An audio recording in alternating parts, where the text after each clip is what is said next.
નમસ્કાર મિત્રો, અત્યારે આપ જોઈ શકો છો 4 વ્હીલર અહીંયાથી નીકળી એટલે કે આ પિયોણી મહાદેવથી મોથાળા તરફ જતો વમોટી નાની અને મોટીથી થોડોક જ આગળ જશો એટલે અહીંયા હું કબીરાને કહીશ કે આમ ફેરવો, અહીંયાથી આખું પાણીનું વહેણ છે.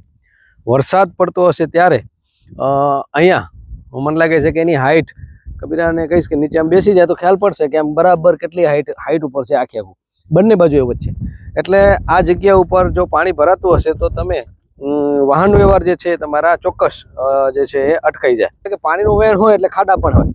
તો આ મારો માઇક છે, આ મૂક્યો એટલે કબીરા ઝૂમ કરજે ને નજીક આવી જાજે જી. તો આટલા બધા ખાડા છે એટલે વરસાદમાં અહીંયા જ્યારે પણ પાણી આવતું હશે ત્યારે બંને બાજુથી જે છે એ ટ્રાફિકને લોકોને અવરોધ થતો હશે.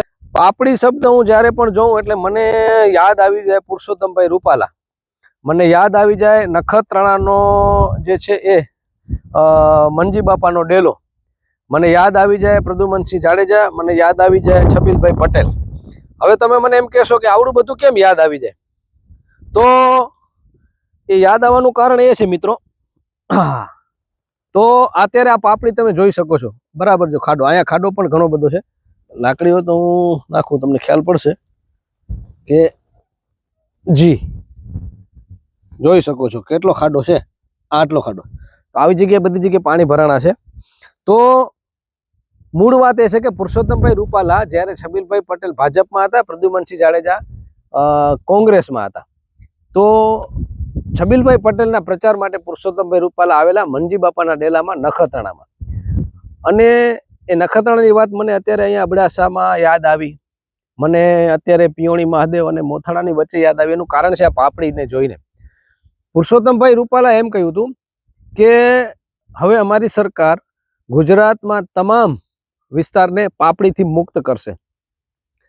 એ વાત તો હવામાં ઓગળી ગઈ, પણ આજે પણ ઘણી બધી પાપડીઓ ઘણા બધા ગામોને એકથી બીજા ગામ વચ્ચે એ એક એવી આદર્શ બનીને ઊભી રહી જાય છે કે વરસાદના ટાઈમમાં લોકો પોતાના ગામ સુધી પરત નથી ફરી શકતા. જો એ બહાર નીકળી ગયા હોય તો પોતાના ગામ સુધી આવી નથી શકતા. આ પાપડીઓના કારણે ઘણા બધા અકસ્માતો થાય છે.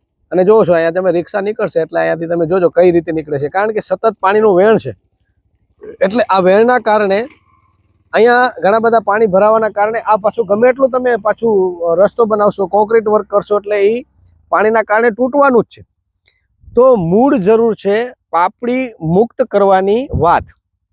તો હું ફરી પાછો પુરુષોત્તમભાઈને યાદ કરીશ કે સાહેબ આપ તો હવે છો નહીં, દિલ્હી છો, પણ અહીંયાના ધારાસભ્યો, અહીંયાના જે તાલુકા પંચાયત સદસ્ય, જિલ્લા પંચાયત સદસ્ય, આ તમામને કહો કે આ બધી જ સમસ્યાઓમાંથી પ્રજાને મુક્ત કરે. આઝાદીના 7.5 દાયકા પછી પણ આપણે પાપડીથી મુક્ત નથી થયા. અહીંયા બ્રિજ હોવા જોઈએ ઘણી બધી જગ્યાએ. અબડાસામાં જ્યારે ઓલા રસ્તાથી તમે જાઓ, કોટડા જડોદરથી તમે બીટા જાઓ તો એ રસ્તાની હાલત ખરાબ છે. ત્યાં પણ એક પુલ છે તો તેના મોટા પાઇપના જે છે બાંબુડા એ પાણીમાં તણાઈને પડ્યા છે. તો આપણે બધા એટલા બધા રીઢા થઈ ગયા છીએ, તંત્ર અને લોકપ્રતિનિધિ રીઢું થઈ ગયું છે, અને પ્રજા જે છે એ કહી શકાય કે એને શું શબ્દ વાપરવો, જેને કાંઈ ફેર જ ન પડતો હોય. તો મને લાગે છે કે આપણી સંવેદનશીલતા જે છે એ ક્યાંક ને ક્યાંક ઓછી થઈ ગઈ છે અને સંવેદનહીન બની ગયા છે. પ્રજાને કાંઈ ફરક નથી પડતો. તંત્ર અને લોકપ્રતિનિધિઓ જે છે એમને ખબર છે કે પ્રજા સૂતેલી છે એટલે આપણું બધું ચાલ્યા કરશે. પણ અફસોસ થાય છે કે આવી બધી સમસ્યાઓના આપણે આદી બની ગયા છે. આપણે એ આદત પડી ગઈ છે, દુઃખની લોકોને આદત પડી. જો અહીંયા તમે બાઇક નીકળે છે તો આ બધી પરિસ્થિતિમાં અત્યારે કોઈ અજાણ્યો માણસ આવે અને ફૂલ સ્પીડમાં રાત્રે નીકળે તો અકસ્માત થઈ શકે. તો આવી બધી ઘટનાઓ એટલે યાદ આવે છે કે આપણે વાયદાઓ કર્યા હોય છે પણ એ વાયદાઓ પૂરા નથી થતા. તો પુરુષોત્તમભાઈ રૂપાલા અને મારે ફરી પાછા યાદ કરવા પડે એ વાક્ય, એમના શબ્દોને. એ મારો અવાજ કદાચ ન સાંભળે પણ સ્થાનિક લોકપ્રતિનિધિ તો ચોક્કસ સાંભળશે, સ્થાનિક લોકો પણ સાંભળશે કે ભાઈ આવી પાપડી મુક્ત કરવાની વાત. તમને એમ થશે કે આટલી નાની વાતને આવડી બધી ખેંચવાનું શું કામ કારણ?